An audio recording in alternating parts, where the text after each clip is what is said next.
सरस्वतीं व्यासं ततो जयमुदीरये।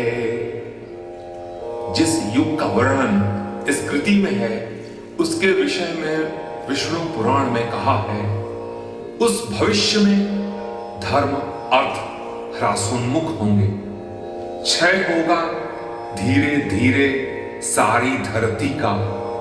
सत्ता होगी उनकी जिनकी पूंजी होगी, जिनके नकली चेहरे होंगे केवल उन्हें महत्व मिलेगा। सत्ता होगी उनकी जिनकी पूंजी होगी, जिनके नकली चेहरे होंगे केवल उन्हें महत्व मिलेगा।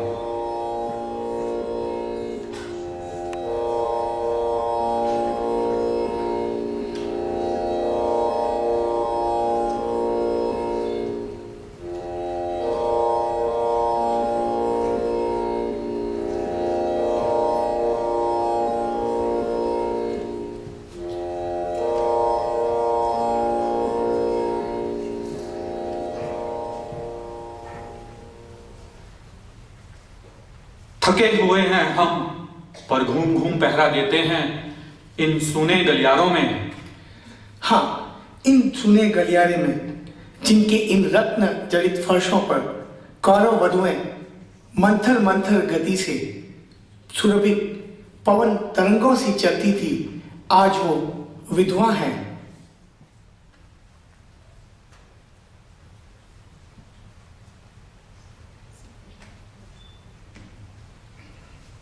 थके हुए हैं हम इसलिए नहीं कि कई युद्धों में हमने भी बाहुबल दिखाया था, प्रहरी थे हम केवल।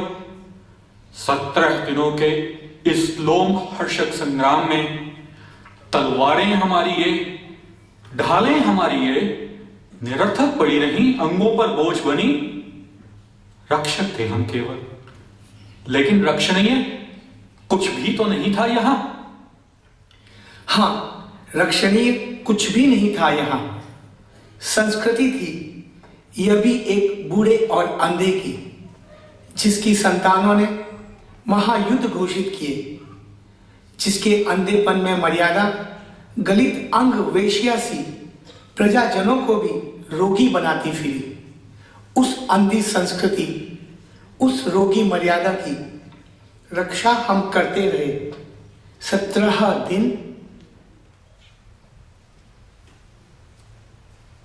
जिसने अब हमको थका डाला है।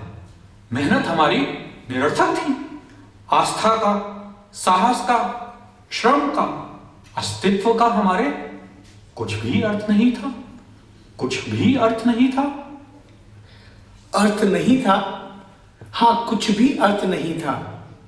जीवन के अर्थहीन सूने गलियारे में पहरा दे देकर अब थके हुए हैं हम, अब चुक गए हैं हम।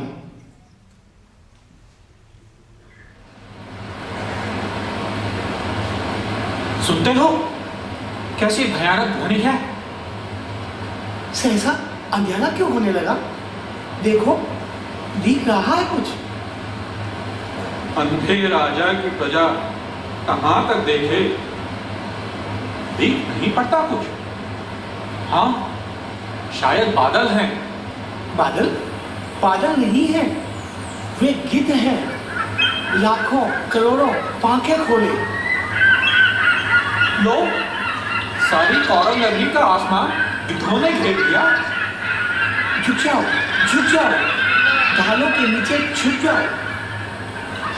नर पक्षी हैं, वे गिद्ध भूखे हैं। लो, ये मुड़ गए कुरुक्षेत्र की दिशा में। ओह, अब शकुन है, भयानक वह। पता नहीं क्या होगा कल तक इस नगरी में। अब शकुन है, अब शकुन है।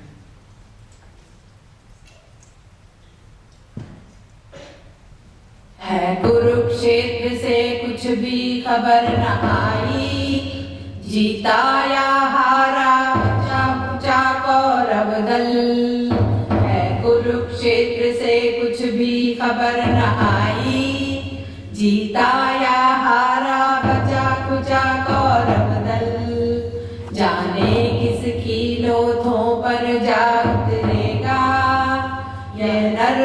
पक्षी गिद्धों का भूखा बादल, जाने किसकी लोथों पर जा उतरेगा। यह नर पक्षी गिद्धों का भूखा बादल, अंतःपुर में मरघट की सी खामोशी। ऋष गांधारी बैठी हैं शीश झुकाए, अंतःपुर में मरघट की सी खामोशी। ऋष गांधारी बैठी हैं शीश झुकाए, सिंहासन पर धृतराष्ट्र मौन बैठे हैं, सिंहासन पर धृतराष्ट्र मौन बैठे हैं। संजय अब तक कुछ भी संवाद न लाए, संजय अब तक कुछ भी संवाद न लाए, संजय अब तक कुछ भी संवाद न लाए।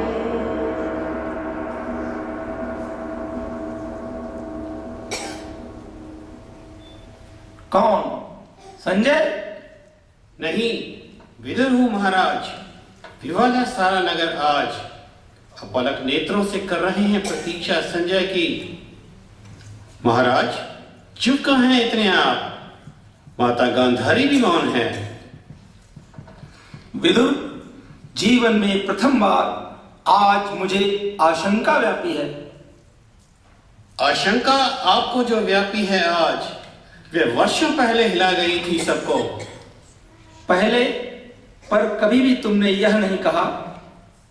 भीष्म ने कहा था, गुरु द्रोण ने कहा था, इसी अंतःपुर में आकर कृष्ण ने कहा था, मर्यादा मत तोड़ो, तोड़िए मर्यादा।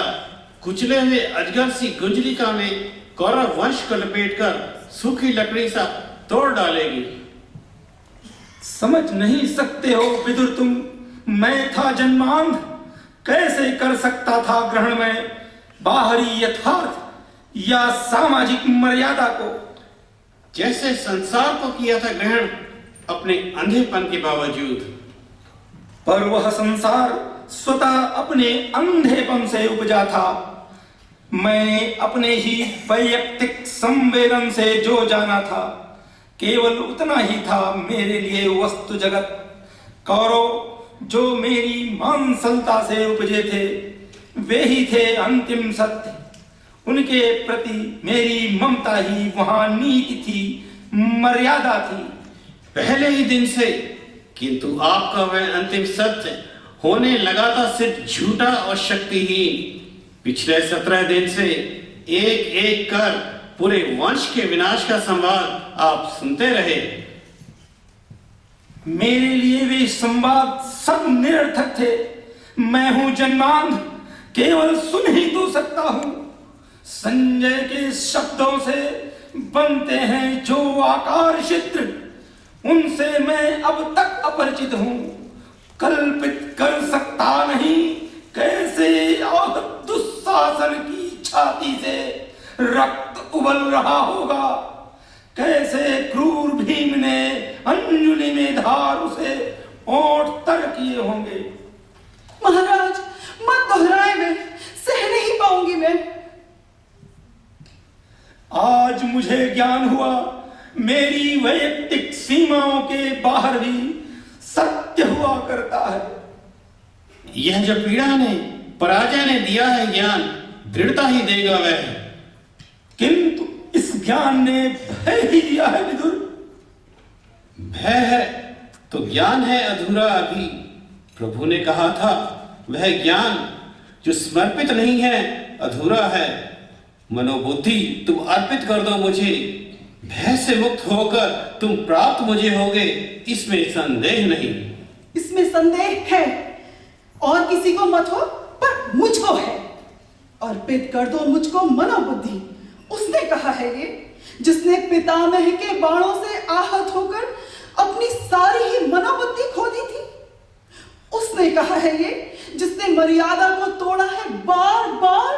शांत हो, शांत हो गांधारी, शांत हो। दोष किसी को मत दो, अंधा था मैं। लेकिन अंधी नहीं थी मैं। मैंने बाहर का वस्तु जगत बहुत अच्छी तरह से जाना था। धर्म, नीति, मर्यादा, ये सब है केवल आडंबर मात्र। मैंने ये बार बार देखा था। हम सबके मन में एक अंधा गहवर है। बर्बर पशु, अंधा पशु वास वही करता है। स्वामी है जो हमारे विवेक का, नैतिकता, मर्यादा, अनासक्ति, कृष्णार्पण, ये सब है अंधी प्रवृत्तियों की पोशाकें, जिनमें कटे हुए कपड़ों की आंखें सिली रहती हैं। मुझको इस झूठे आडंबर से नफरत थी, इसीलिए स्वेच्छा से मैंने आंखों पर पट्टी चढ़ा रखी है। शांत रहो गांधारी। ये कटु निराशा की उद्धत अनास्था है। क्षमा करो प्रभु, यह कटु अनास्था भी अपने चरणों में स्वीकार करो। आस्था तुम लेते हो, लेकिन अनास्था कौन लेगा? क्षमा करो प्रभु, पुत्र शोक से जर्जर है माता गांधारी। माता मत कहो मुझे, तुम जिसको कहते हो प्रभु, वह भी मुझे माता ही कहता है। शब्द ये जलते हुए लोहे की सलाखों से मेरी पसलियों के भीतर धंसता है। 17 दिन के अंदर मेरे सब पुत्र होगी। यदि ये आशा मेरी अंधी है तो हो, पर दुर्योधन जीतेगा, जरूर जीतेगा। पर संजय नहीं आए। हाँ महाराज, पता नहीं क्यों संजय नहीं आए। संजय तटस्थ दृष्ट शब्दों का शिल्पी है, पर वह भी भटक गया असमंजस के वन में। जाने किस कंटक वन में जाकर कहूं, लेकिन आज अंतिम पराजय के अनुभव ने जैसे प्रकृति ही बदल दी है सत्य की। संजय, संजय, संजय! किसने पुकारा मुझे? प्रेतों की ध्वनि है या मेरा भ्रम है? डरो मत, मैं हूं कृतवर्मा। जीवित हो संजय तुम? पांडव योद्धाओं ने जीवित छोड़ दिया तुम्हें। जीवित हूं, अच्छा था मैं भी यदि आज नहीं बचता शेष। किंतु कहा व्यास ने, मरेगा नहीं संजय अवध्य है। कैसा यह शाप मुझे व्यास ने दिया है। धैर्य धरो संजय, धैर्य धरो, क्योंकि तुम्ही ने तो जाकर बतानी उन दोनों को पराजय दुर्योधन की। कैसे बताऊंगा? वह जो सम्राटों का अधिपति था, खाली हाथ, नंगे पांव, रक्त सने फटे हुए वस्त्रों में खड़ा था निहत्था। उसने मुझे देखा और माथा झुका दिया। कैसे कहूंगा मैं जाकर? उन दोनों से कैसे कहूंगा?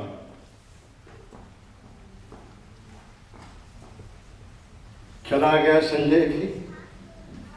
बहुत दिन पहले विदुर ने कहा था यह होकर रहेगा, वही तो हो रहा है आज। अश्वत्थामा, अश्वत्थामा, अश्वत्थामा। ये आवाज तो बूढ़े कृपाचार्य की है। कृपाचार्य, कृपाचार्य, कृपाचार्य। तुम भी जीवित हो कृतवर्मा? जीवित हूं। क्या अश्वत्थामा भी जीवित है? जीवित हैं केवल हम तीन। आज रथ से उतरकर जब राजा दुर्योधन ने नतमस्तक होकर पराजय स्वीकार की, अश्वत्थामा ने उसी समय मरोड़ दिया था अपना धनुष और आर्तनाद करता हुआ वन की ओर चला गया। अश्वत्थामा, अश्वत्थामा, अश्वत्थामा। अश्वत्थामा का जिसकी प्रतिज्ञा को द्रोण ने चढ़ाई। आज जब मैंने देखा दुर्योधन को दीनहीन पराजित